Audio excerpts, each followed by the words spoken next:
Hello guys. അപ്പൊ ഇന്ന് നമ്മള് കുറച്ച് ദിവസം മുമ്പ് നമ്മുടെ ഹംസ് കുട്ടന്മാർക്ക് ഉണ്ടാക്കി കൊടുത്ത വീടായിരുന്നു ഇത്. അതിന്റെ വിശേഷങ്ങളാണ് ഞാൻ പറയുന്നത്.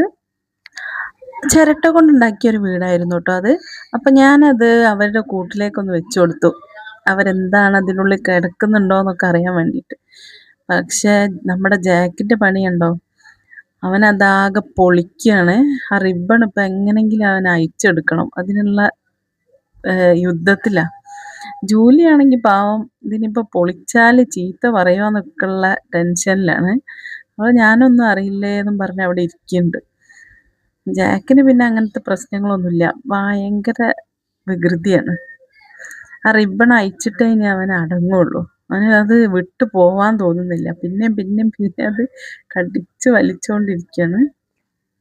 ഇവന്റെ വികൃതി കാരണം ഇപ്പൊ നമ്മൾ ആകെ പെട്ടിരിക്കാട്ടോ. ഇവനെ ഈ കൂട്ടിലടച്ചിട്ട് ഇവൻ രാത്രി ഇതിന്ന് ഇറങ്ങി പോവും. കൂടിന്റെ ഡോറ് തുറന്നിട്ട്. ഈ കൂടിന് രണ്ട് ഡോറുണ്ട് ട്ടോ. ഒന്ന് ഫ്രണ്ടിലും ഒന്ന് ഒരു സൈഡിലും ഒരു ബോക്സ് ഉണ്ട് ഫുഡൊക്കെ കഴിക്കുന്ന.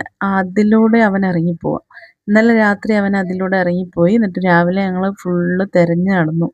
അവസാനം ആശാനെ കണ്ടു കിട്ടിയത് വാഷിംഗ് മെഷീന്റെ താഴെന്നാട്ടോ.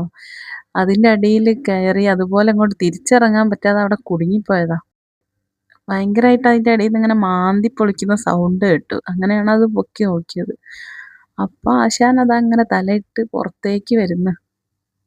കുറച്ച് ദിവസം മുമ്പ് അതുപോലെ ആശാൻ ചാടിപ്പോയിട്ടോ. അന്ന് അതുപോലെ ഞങ്ങള് ആകെ ടെൻഷനായി. അത് ഫസ്റ്റ് ചാട്ടായിരുന്നു.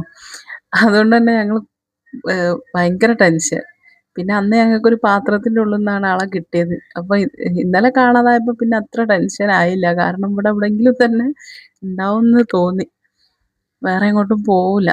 ഉള്ളിൽ എവിടെങ്കിലും ഒക്കെ ഒളിച്ചിരിപ്പ് ഉണ്ടാവും. വിശക്കുമ്പോ പുറത്തിറങ്ങി വന്നോളെന്ന് വിചാരിച്ചു. അതാ നമ്മുടെ വീടൊക്കെ പൊളിച്ച് കയ്യിൽ തന്നു ട്ടോ. എന്നിട്ട് അവന്റെ ആ കടി അങ്ങോട്ട് മാറിയിട്ടില്ല. ഇനി എന്താ അടുത്ത പണി എന്താണെന്ന് ഇങ്ങനെ തെരഞ്ഞോണ്ടിരിക്കുക. അവനിങ്ങനെ എന്തെങ്കിലും ചെയ്തോണ്ടിരിക്കണം. ചില സമയത്ത് അവന് ഭയങ്കര ഹൈപ്പർ ആക്റ്റീവാണ്. ജോലിന് അതിനൊന്നും കിട്ടൂല ട്ടോ. അവക്ക് എപ്പോഴും ഇങ്ങനെ സ്വസ്ഥമായിട്ട് ഇരിക്കണം. ഓ, ഇനിയിപ്പോ ആ വീടിന്റെ ബാക്കി ഭാഗം കൂടി പൊളിക്കാനുള്ള പണി തുടങ്ങിയിട്ടുണ്ട്. ആശാൻ ഒരു പണി ഏറ്റതാ. ഇനിയിപ്പോ അത് മുഴുവൻ പൊളിച്ചിട്ടേ അടങ്ങൂ. ആശാൻ പോയപ്പോ ഞാനതൊന്ന് പതുക്കെ തിരിച്ചു വെച്ചുട്ടോ. എന്താണ് റിയാക്ഷൻ എന്നറിയാൻ ഓടി വരുന്നുണ്ട്. ഓ, അതിനുള്ളിലൊക്കെ ഒന്ന് കേറി നോക്കി. ഇനിയിപ്പോ എന്നെ നോക്കുക, ആരാണിത് തിരിച്ചു വെച്ചത് എന്ന്.